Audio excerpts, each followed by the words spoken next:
Welcome to Chicago State University's Black Media and Entertainment Industry Conference. This four-day event is sponsored by the Department of Communications, Media, Arts, and Theater here at Chicago State University. For access to the conference program, please go to csu.edu/CMAT and click on events. I'm Derek Dow, full-time lecturer in the digital media in the Department of Communications, Media, Arts, and Theater at Chicago State University. And I am pleased to be here today with Louis Carr, President of Media Sales at BET Networks. Mr. Carr has been with the company for 35 years. While out the company, he has made BET the #1 brand and choice for Black consumers. Mr. Carr also gives back through the Blueprint Men Summit, which brings together some of Black America's high-profile thought leaders to educate Black men in the area of finance, health, careers, relationships, and entrepreneurship. Mr. Carr, thank you for joining us today. Thank you, Professor Dow. It's a privilege to be here.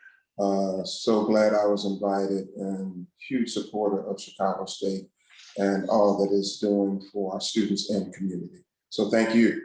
Oh, Dale, we're extremely honored to have you today. You know what? I think I just want to jump in just from the beginning. I went through so many articles, so many interviews with you. It's fascinating. And to know that you're from the west side of Chicago. So we gotta start there. Like, you're from the west side of Chicago. How was it growing up on the west side of Chicago? It was great.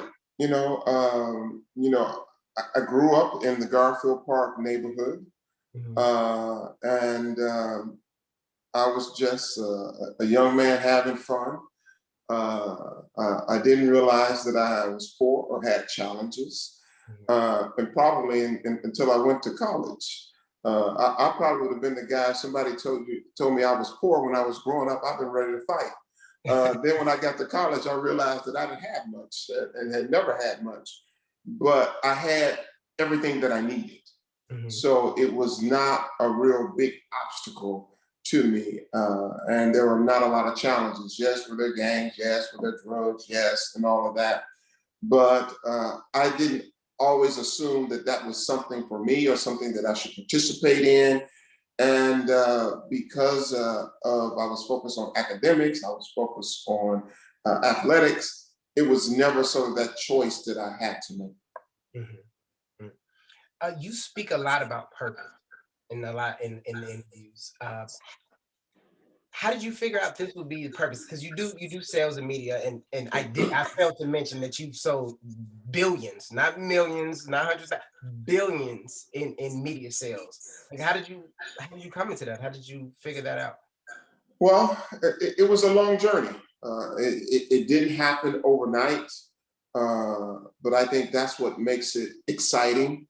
And I will tell young people today, don't try to settle on one thing right away, because life is this journey that you get multiple experiences in. And it doesn't mean that you've got to be a one-trick pony either. I mean, you can be successful and you can do a lot of different things in your life.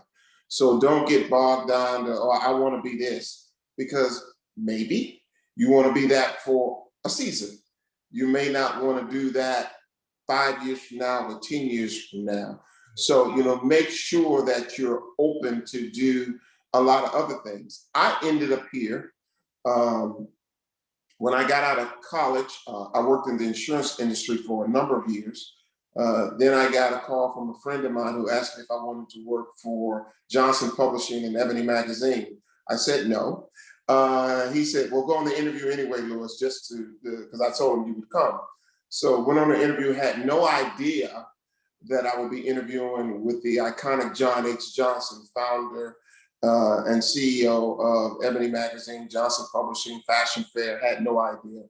Had the interview, got offered the job on the spot, and worked there for a couple of years, then went on to work for Black Enterprise Magazine, worked there for a couple of years, and then that same friend called me and said, the guy by the name of Bob Johnson is going to call you. Don't be crazy, take the interview, see what happens.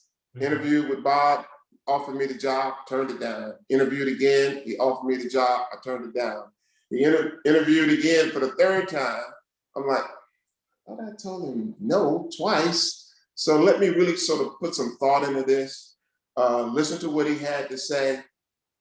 And this is what really got me. Mm-hmm. He said, Lewis, make the best decision for you and your family. I'm going to be successful with you or without you. I would rather be successful with you. No one had ever told me that.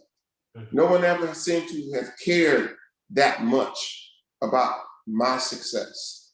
I agreed to start and work there, only intending to be here for 3 years, and then I was out. That was 35 years ago. So I guess it kind of worked out. You, I watched one of the interviews and you talked about red shoes. I don't know why that intrigued me. Because you probably got some red shoes. That's why I probably got, yeah.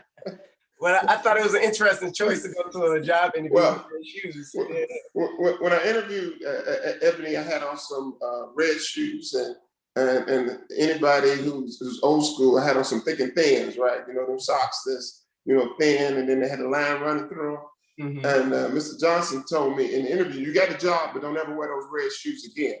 Because you haven't been successful enough to sort of break the rules and wear red shoes. Never forgot that.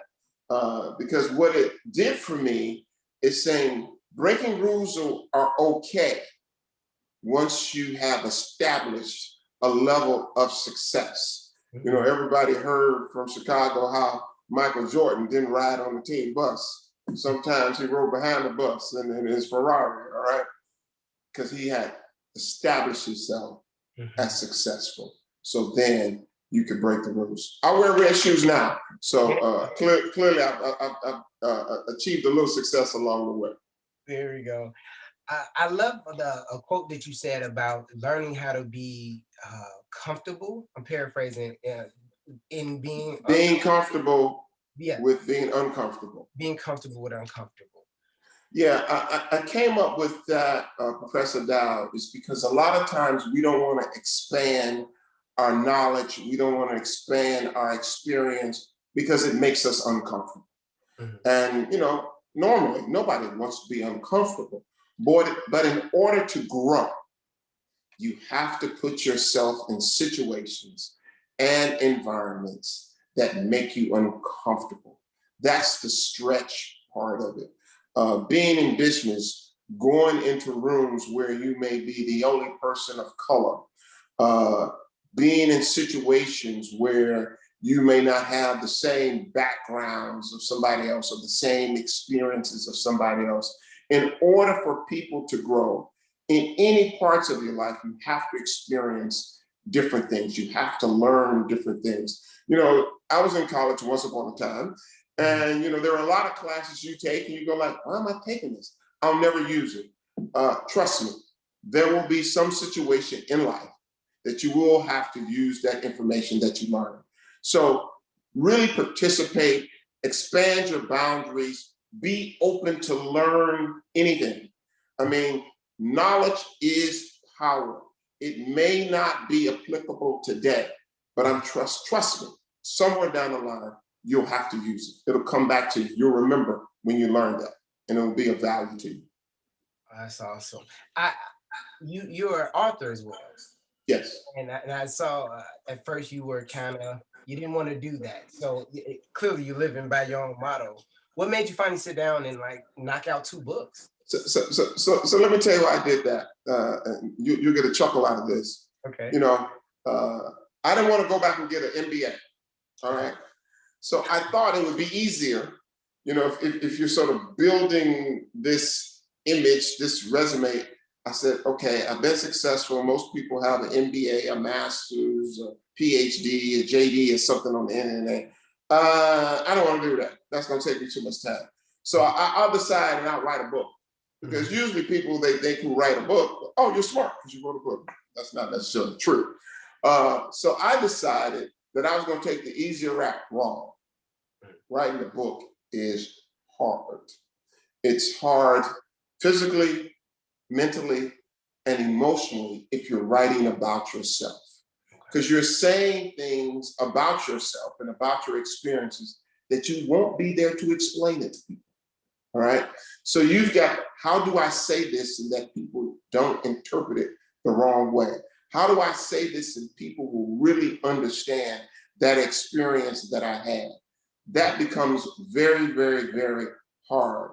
You go back and, oh, I can't say this. Oh, I can't share that. Oh, that's just way too much insight. So it was tough, but at the end of the day, it's rewarding. And I'm happy that I did it. Yeah. Do you remember what, like, one of your favorite reviews of it was, or did people come up and, like, thank you for, how it affected them? It happens all the time. Before COVID, I traveled about 265 days a year. And it would be interesting to hear people walk up to me in the airport and say, hey, Lewis, or hey, Mr. Carr. And you staring at them like, okay, who are you? And they say, you don't know me, I read your book. Or to walk in an airport bookstore and see my book. I never forget, I walked in and I saw my book right next to Damon John's book, of Shark Tank. And I pulled up my phone and took a picture and texted him, man, I'm in tall cotton right now to be right next to you in the bookstore. So it's one of those experiences that really emotionally says that you've done the right thing, but to hear people say it changed their life. To hear people say, hey man, I grew up on the West Side too. I grew up in this neighborhood too. I understand what you went through. I was very, very close to my mother also. So to hear people that it impacted their lives, it was shared experiences, is a good thing. Good thing, makes you feel good about it. Nice. A big platform for you is giving back. Yeah. Like, I mean, clearly you have scholarships at the school, you donate, you're on the board. It's a beautiful thing. You have the Blueprint Men's Summit. How'd you come up with that? I mean, just because for me, coming up from the South Side of Chicago, West Inglewood and West Chatham, I wish I knew about programs like this. Definitely a little bit before internet was like super common. This is back in the day when if you had a computer, it was the family's computer. Right. Had their personal thing. Like, how did you come up with that? What made you want to give back in that way? Well, when I wrote the book and I was doing book tours, after every tour, there would be young men waiting for me outside the bookstore or outside of whatever venue there was. And they would ask me questions that they didn't want to ask me during the session. And they were all questions specifically to men's issues, whether it's related to health or careers or entrepreneurships or relationships or whatever the case may be. And I realized that men and young men needed this safe space to have conversations that they didn't want to have in public or in front of women. So I decided to come up with this Blueprint Summit, and it's exactly what it is, to create and help people find a blueprint toward success. It was important to me, Professor Dowd, that I do that because I had counted, and like, Rose, how can you count that? But I intentionally went back through my life and I counted 19 individuals that intentionally poured into me information, experiences, relationships that I didn't know I needed, and they didn't have to do it. Right. And it's just like anybody that helps you, and you didn't ask for the help, they just volunteered the information, they volunteered relationships, and you wonder why that happens. I assume everybody's like that. I would walk away and somebody did something for me, and you're like, that was nice. I wonder why they did that, especially since I couldn't do nothing for them in return. Right. So what I realized over my career and over my life is that God sent those people into my life specifically to change the course and the direction of my path so that I could be successful. And I am trying to do the same thing through the Blueprint Men's Summit, or through my foundation, or through Waymaker is intentionally pour information, experiences, relationships that can help individuals live their best life in order, not just for themselves, but to change their families, and in turn change their communities, and in turn change the country. So that's sort of why I started the Blueprint Men's Summit. I love that. I love that. And I definitely want to talk more about the Waymaker brand. But before that, it's a lot of my students, every time we sit down and we talk, they always want to know like where to start. Like where to start. I know you said you worked in one field and then you got the job at FBJ, been there. What would you recommend the first step be for anybody? Work. There it is. Work and build capacity. And building capacity comes in three ways. Physical capacity, meaning being able to work long hours. Mental capacity, being smart and continually learning about your particular craft or skill. Mm-hmm. And the third one is emotional capacity, being able to deal with a lot of stuff, all right? Because it's gonna come. It's gonna come. And you say, what does that mean? You know, sometimes just turning on the news is just way too much. Mm-hmm. COVID-19, racial injustice, unemployment. It becomes way too much. You're like, where's the good news? Mm-hmm. Where is the good news? So you've got to be able to build this capacity to go through things, to be able to deal with all the emotional things that are happening in the world, that are happening in your communities, and still get up and go every single day. Being able to deal with bad bosses or bad situations at work and still get up and go every single day. Being able to sort of continue through bad situations to make yourself smarter and learn more and do it every single day. I have the privilege of interviewing the American record holder, Donovan Brazier, in the 800 meters. More than likely, if he doesn't get hurt, he'll be on the US Olympic team this year. And he has a real good shot at winning the gold medal in Tokyo. And I asked him, I said, Donovan, what motivates you to get up and train every day? You know, you've had COVID, you've had your practices put on hold, you've had a lot of things to deal with.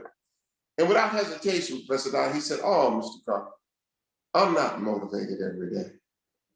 Some days I just want to watch Netflix all day long. He said, I'm just disciplined every day. I mean, I sort of screamed when he said that, because he said, I'm just like everybody else. Some days I just don't want to go. I just don't want to do it. But because I'm focused and I'm disciplined, I do it anyway. And I think that's something that we all have to learn, is that every day ain't going to be a great day. Every day you're not going to feel motivated. As I'm sure, as a professor, you don't want to have to go in and deal with them every day, all right? Yes. But because you're focused and you're disciplined, you do it every day. And that's what builds that capacity of physical, mental, and emotion that builds that.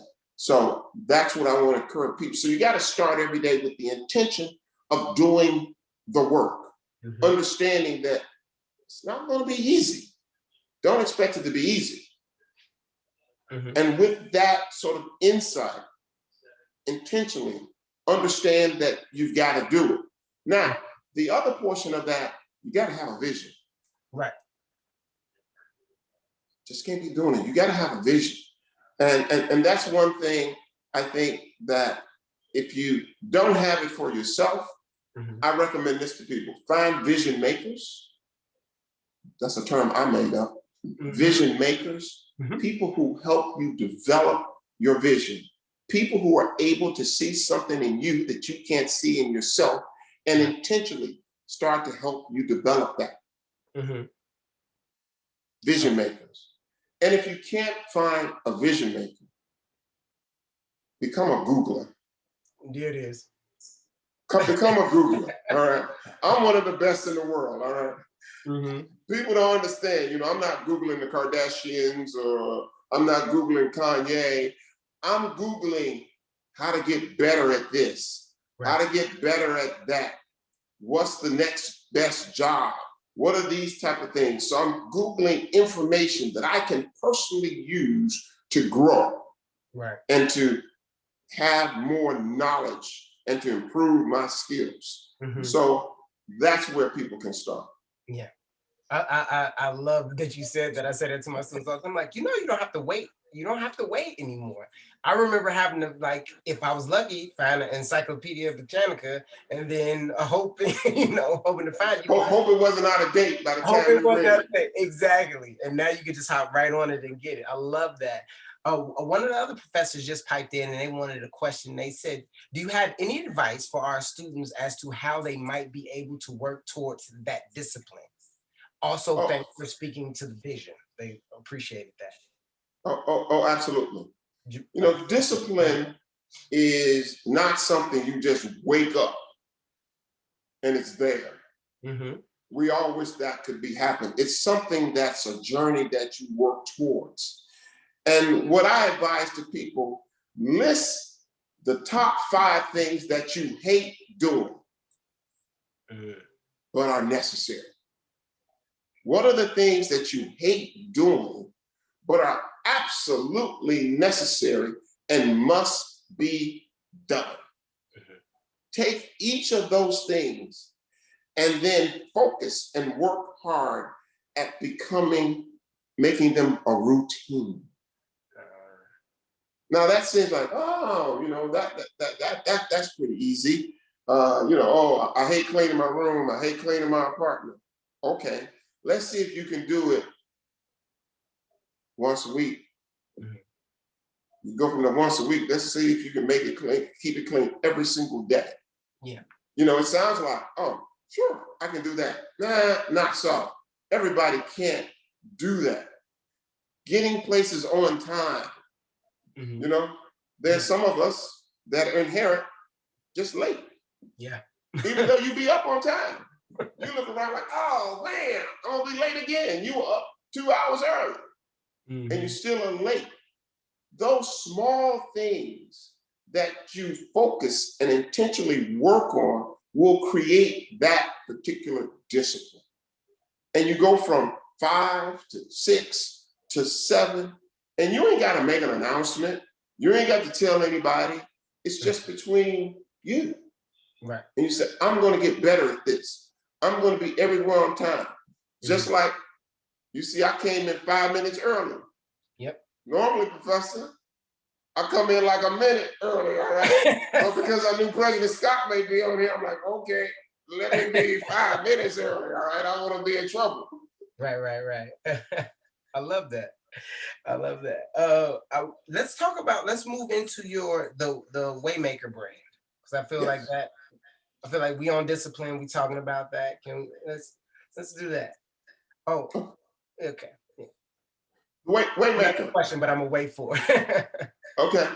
I started Waymaker in January, and how I came up with the word Waymaker.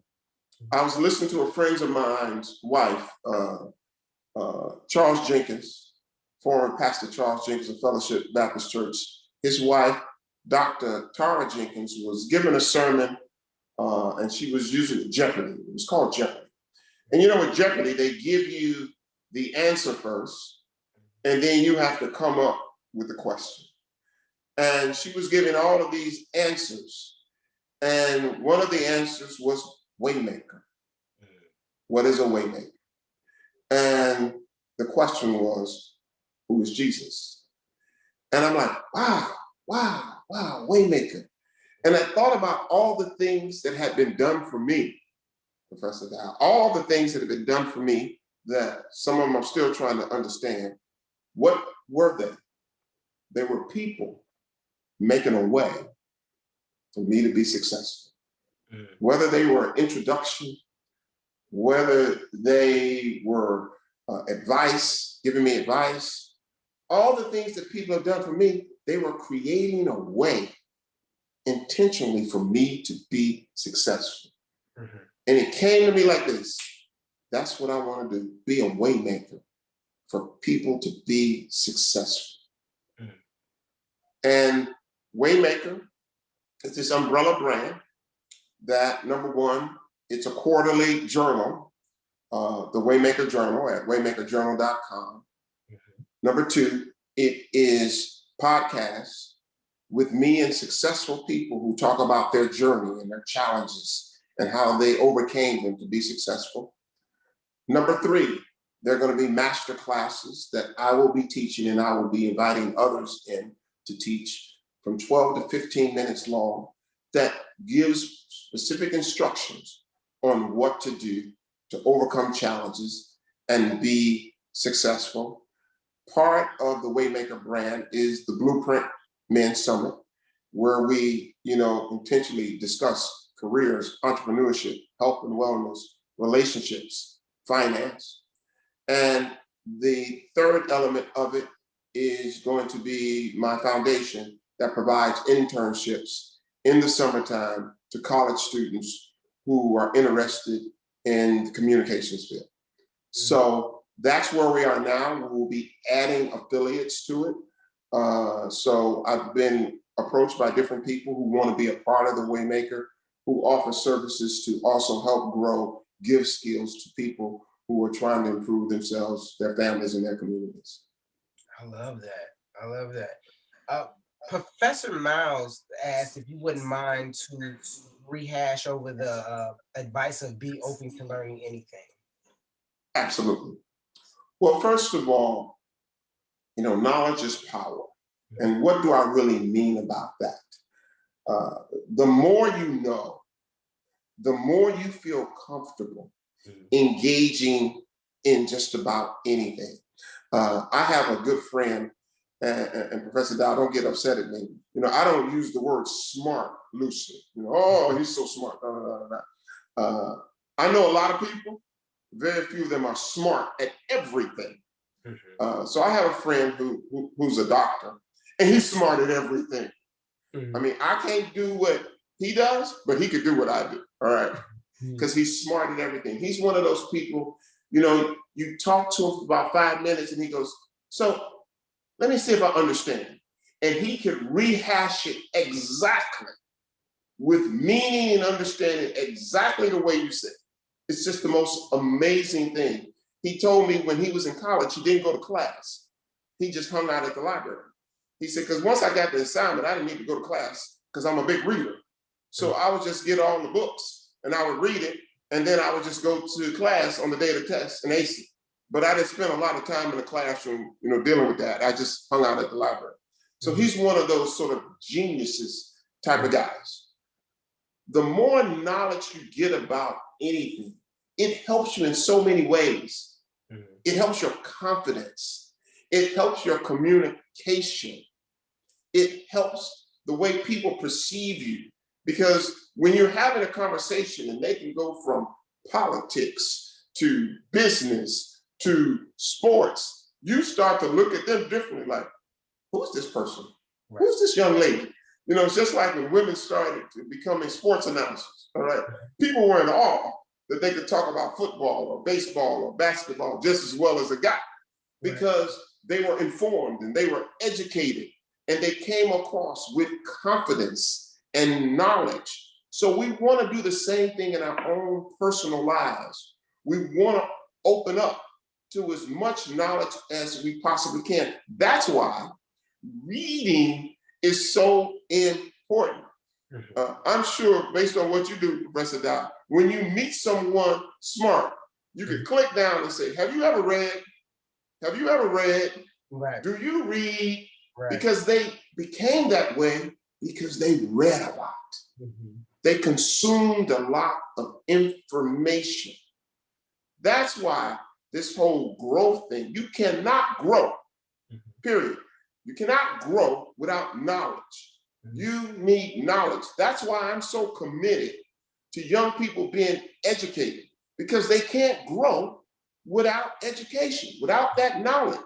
And it comes in every aspect of their life. I tell young people, be curious.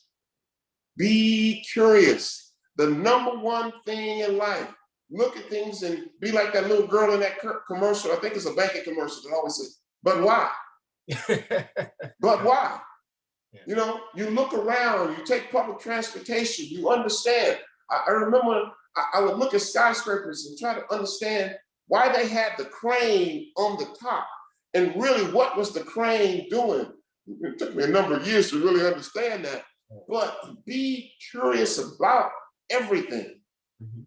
Just because you're in one major doesn't mean you don't want to learn about everything. I'm on a public board right now, and I'm on the audit committee. All right. Oh, audit is just an awful lot of work. Oh my God. Oh, I hate it so much. Then they said, well, Louis, just because you're on the audit committee, you should sit in on the compensation committee too. Do I really have to? Because that's many more meetings, much more work. Right. But because I want to be sort of this full service board member, and even though I'm not on the compensation committee, I sit in those meetings. Mm-hmm. That's just the extra work that I'm doing to be overall much better at being a good board member. So students should do the same thing. Just because you're in this major, don't mean you don't need to learn about something else. Don't mean you don't want to be able to participate and have conversations with other people about other subject matters and about other majors. Open yourself up to a lot of information. I know that was a long-winded answer, but sorry. No, I love it. We needed all of it. It brings it back and hits home, because when I first started in Chicago State, I was a computer science major, you know, because that's what you were supposed to do in the early 2000s, you know. Right. And from there, I discovered like fashion merchandising, and then I started taking those classes. And it wasn't until I got into CMAT, because I'm a CMAT graduate, that I was like, oh man, forget the other stuff. This is what I want to do, you know, and that shaped my career from here on out. So if I was just so stuck, like, no, this is what I'm supposed to do because this is what supposedly pays, I would have probably been somewhere very unhappy, you know. So I love what you said. So I want to take it to like now personal brand, because you talk about personal brand and stuff like that. And I know my students now, because of TikTok and Instagram and the Facebooks and the Trillers and whatever else they're gonna have tomorrow, what would you recommend they do when creating their own personal brand? Be very strategic. Okay. Make sure that the brand you're creating is how you want people to look at you, perceive you, understand you. Mm-hmm. So be very strategic about that. You know, we all have things like we don't want the world to see, okay? I'll tell you, because I'm being very authentic with you. Thank you. I appreciate my wife always tells me, like, don't show nobody that. Be careful, don't say that. Especially when I'm getting ready to do things like this. Mm-hmm. She's like, what you talking about? Okay now, don't let everybody know that. That ain't good. Don't say that. So always be intentional and strategic about what you want the world to see, because it's all communication, as we know. So whether it is your resume, or whether it is your TikTok video, or whether it is your IG post, always give it a second thought. Whatever you're posting, and go like, is this what I really want people to say or to think about me? Or is there a better positioning? Is there better words? You know, I'm having, right after I get off of this with you, a meeting about my social media. All right. What type of storytelling do I want people to understand about the Louis Carr brand? Right. You know, how deep and personal do I want to go? You know, you want to go there a little bit because you want to show authenticity, but, you know, they don't need to know everything. Right. All right. And I think that's what young people need to understand is people do judge you. Nobody wants to be judged, but that's human nature. People judge you, and they judge you by the way you communicate your brand to them. If you want to communicate a brand that's extremely professional, that you are very coachable, that you are looking to learn, that you want to be mentored, that you want to be guided, then present a brand that says that. You don't want to present a brand, I know everything, I got this all under control. Me and Kanye, we just like this. I got as much money as Kanye. Then you don't need no help. Right. So be very strategic about the way you communicate your image and your brand. Right. I love that. I love that. And anybody in the audience who has more questions, don't be afraid of the chat. We can work them in. I mean, because I can ask them questions all day because I'm learning a lot and I appreciate it. I had the pleasure of meeting with you the other day, and you said something to me that it's something I live by, but I would love for you to expound. And it's pretty much living in gratitude. Can you expound on that? Sure. You know, we live in a world today that's so deep and heavy, we can feel bad just about every single day because there's probably never going to be any perfect days. Right. But every single day, there's something to be grateful for. Every single day. And now some days you have to look for it, even though it might be right in front of you. Right. You have to look for it. But you have to have this attitude that even though there are a lot of bad things in the world, it doesn't mean it's for me. That has helped me so much in my whole career. It helps me in my job right now. Last year, when the world was upside down and businesses were just struggling and in trouble, I told my team, you know, we were really made for this. This is our time. Everybody else is panicking and struggling. All the work we've been doing over the last 2 decades was for this moment. We were made for this moment. You know, I've used the Charles Dickens, The Tale of Two Cities. This is the worst of times, and this is the best of times. It is the worst of times because COVID-19 is killing way too many people. It is the worst of times because racial injustice is everywhere in every part of Black and brown life. But then it's the best of times because we awake. We ain't sleeping no more, all right? We ain't thinking everything is cool, everything. We awake. And once you become awake, Professor, you got to do something about it. Right. You can't just sit there. You can't be complacent. You've got to participate. You've got to engage. You got to do your part. Because now you know there is no doubt. And you have to understand and be grateful that being awake gives you the license to do something about it. We all have a role to play. I am so grateful to young people who took to the streets, right? They took to the streets all around the world. They shook the world after George Floyd.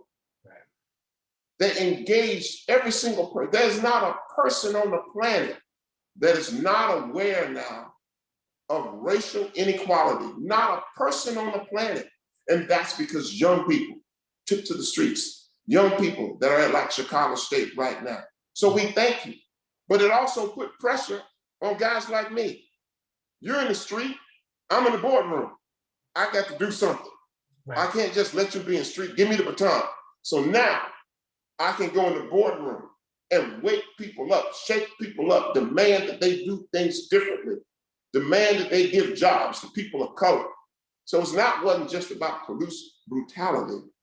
It was about brutality in every aspect of Black and brown life. So be grateful. Be grateful. Look for the good things in life amongst all of these bad things that our media sort of gets ratings and gets readers from. And that's why Waymaker is about the success of people who've not just been through something, but who've come through something. Oh, I love that. I love that. Oh, we have a question. What should Black theater consist of today? Storytelling. Storytelling. The stories, you know, as we say, there's so many stories in the Naked City that have not been told about Black and brown communities. You know, as we get ready in a month or so to celebrate the 100th anniversary of the Tulsa, Oklahoma riots, You know, most people don't even know about Tulsa, Oklahoma, and Millionaires Row, and Greenwood Avenue. Most people, black or white, don't know that story. Black theaters have to continue telling the stories that really educate, inspire, and motivate our communities. So continue that storytelling. I love that. I love that. Oh, now the questions. Oh, you done lit a fire. Now they just pouring in now.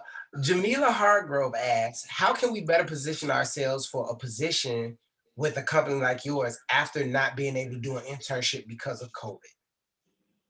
Well, first of all, and I don't know freshmen, junior, sophomore, seniors, once you get in college, you should start thinking about internships consistently. So it's not just, you know, back in my day, you just needed one. Right, right. Nowadays, you need multiple internships in different areas. The people who have got the best jobs coming out of school at BET have had multiple internships. A young man that I personally hired had 3 internships over his college career, all right? And they were all at television networks. So it is just like anything, preparing to get a job. Don't start your senior year. Right. Start your freshman year. Start understanding what are the things that you need to do. Now, for those of you who are listening, said, well, I didn't do that. How do I catch up? Continually sort of, internships just don't come in the summer anymore. Internships happen all year round.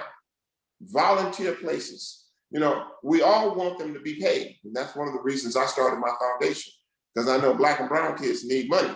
So, you know, they can't always work for free.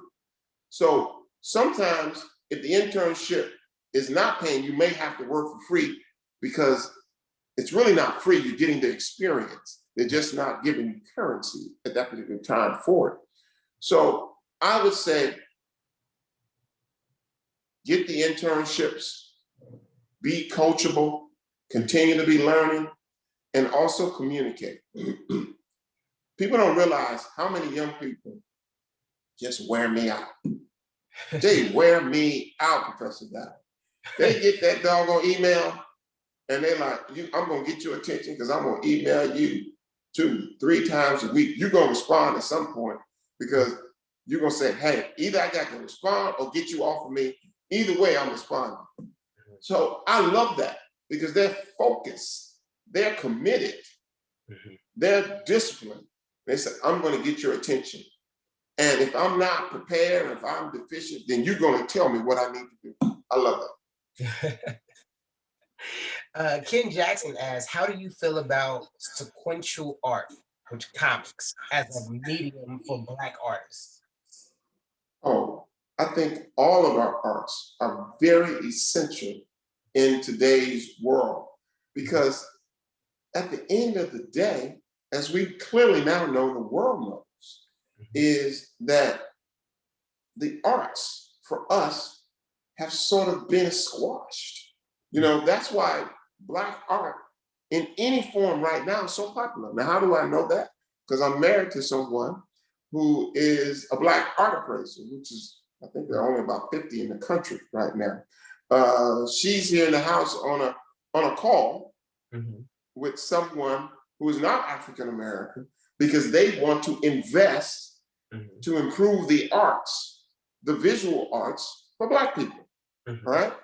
So all of our arts, all of our storytelling, all of our visuals are so important at this moment, because now people have interest in how we think, what our history is, where we're going.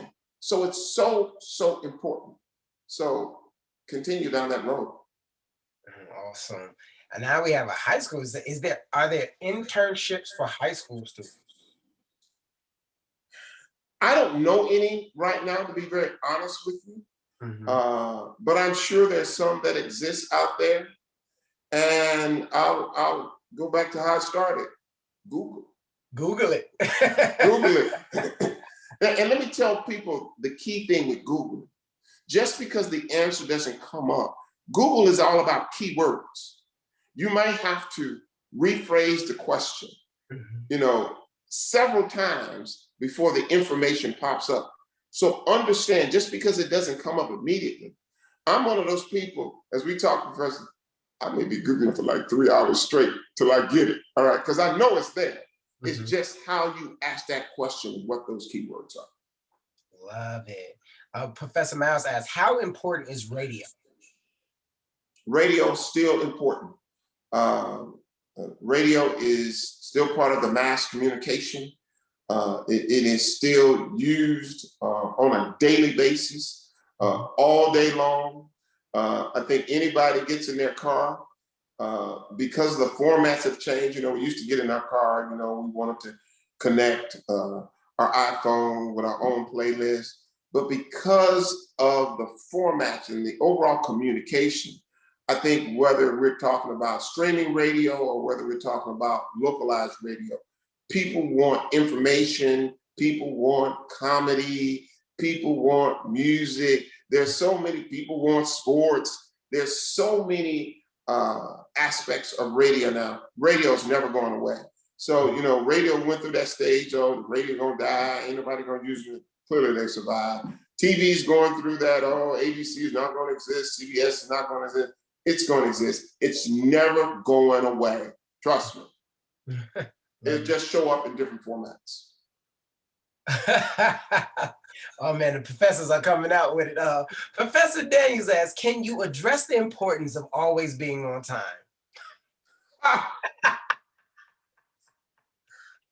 It is super important because it's all about how people will perceive you, especially if you are a young person, all right? You really have to show up early.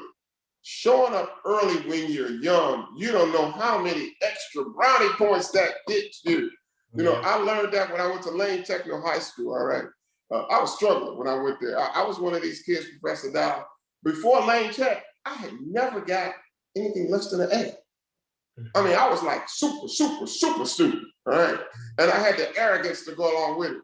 I went to Lane Tech, and that first year, I was struggling with them D's. I didn't say B's. I said D's and C's, all right?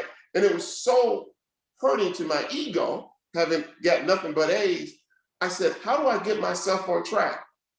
And a friend of mine said, well, maybe if you get there on time, you can get yourself on track. Right. I never forgot that, because I'm like, if I'm on time and if I'm early, if it's between a D and a C, maybe the professor or the teacher go like, oh, but he's always early. So let me round him up to that C. So it's super important. And when you're on time, just like in meetings, in business meetings, the people who get there early, they have the early conversations. So Professor Dow, what we're really gonna do today is, this is what we're trying to accomplish. So when I say this, can you do me a favor? You get the inside track. Being early gives you the inside track. And people remember that you were there early and on time. So it's super important. Do not downplay it at all. Yeah, I love that. I want to, because we're almost out of time, I do want to run down, since we're there, building rapport. I always tell my students, you ask, lead with service sometimes. Lead with offer something sometimes, So since we talk about being on time and pretty much building rapport, can you speak on that a little bit? So let me tell you what I did when I was in college, right? College was another one of those big transition moments, all right? So when I went from getting all A's to Lane Tech, that was a transition because I was struggling, all right? I probably struggled all the way up to my mid-junior year when I finally started getting my grades on top. When I went from Lane Tech to Drake University, and they start saying, well, these are the 12 books you got to read this semester. 12 books? Oh, one person got to read 12. So that was another struggle for me, all right, as I was trying to get myself on track. So what I did, because I understood rapport and relationships, I would go and meet with my professors. And I would say, Professor Dow, let's just be honest. You see me struggling. Yes, I do. Help me. I'm trying to get out of here in 4 years. I don't want to be hanging around as the dumb athlete that needs 5.5 years to graduate. Help me, tell me what I need to do. I know you've seen me in multiple ways before, all right? So I'm not the first student. And all the professors would say, got it, thanks for that. Let me tell you what you really need to do. So they gave you that sort of inside information, and they realized that it was important to you. And even in class, you saw how they changed. Mr. Carr, Mr. Carr, remember the conversation we had? Yes, sir. All right. Okay, do we have to have it again? No, sir. So you became important to them because professors are like everybody else. The students who really want it, the ones who want it the worst, that's where they're going to concentrate. Everybody else who like, hey, I don't care, I really don't want to be here. You know, somebody forced me to be here. The professors are going to like, yeah, they can read that because they didn't see many of you before. Like, okay, all right, I know. I ain't going to give you that type of energy. Let me give my energy to the ones who really want it. So I think you should show up. You should be engaged. Every single student should try to have some type of relationship with their professors. Every single student. Ask a question. Schedule time. Tell them the things that you're struggling with. Tell them the things that you're really good at. Share. That's just how life is. Whether you're in school or whether you're dealing with your boss. Oh, yeah. Well, you know, I thank you so much. Thank you so much. This was like amazing. I feel like, no, I know you've inspired some people here today.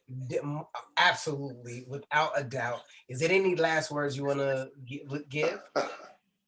Thank you, Professor Dow, and thank you, President Scott, and all the other people who are working on this for allowing me to do this. But I want to leave the students with these words.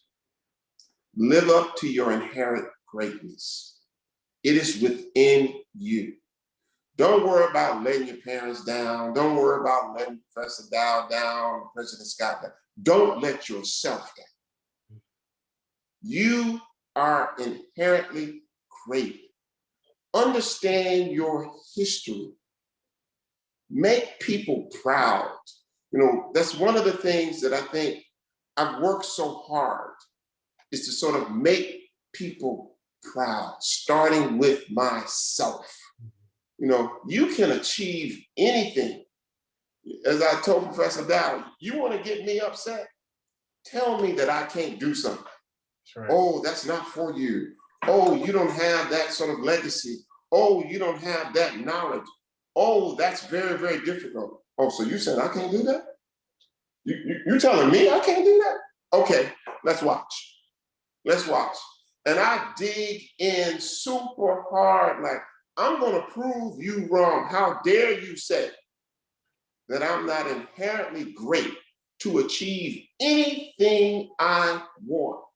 I know so many people, you know, whether it's Michael Strahan, who has sort of just blown everybody, how you went from the gridiron all the way to that desk, baby, all the way to game shows. I know Anthony Anderson personally, been knowing him for decades. I'm like, Anthony, you fool the world, baby. He just dies laughing. He said, didn't I? Didn't I? Nobody ever saw the little chubby kid making that paper like I make it. Right. So live up to your inherent greatness. It is something that has been given. Don't worry about where you are. Start focus on where you want to finish. Because where you are is just part of that journey. Focus on where you want to finish and don't let anything stop you. I'm done. Thank you. On behalf of everyone at Chicago State University, we want to thank you, Mr. Carr. Thank you so much. This was great. This was amazing. Thank you.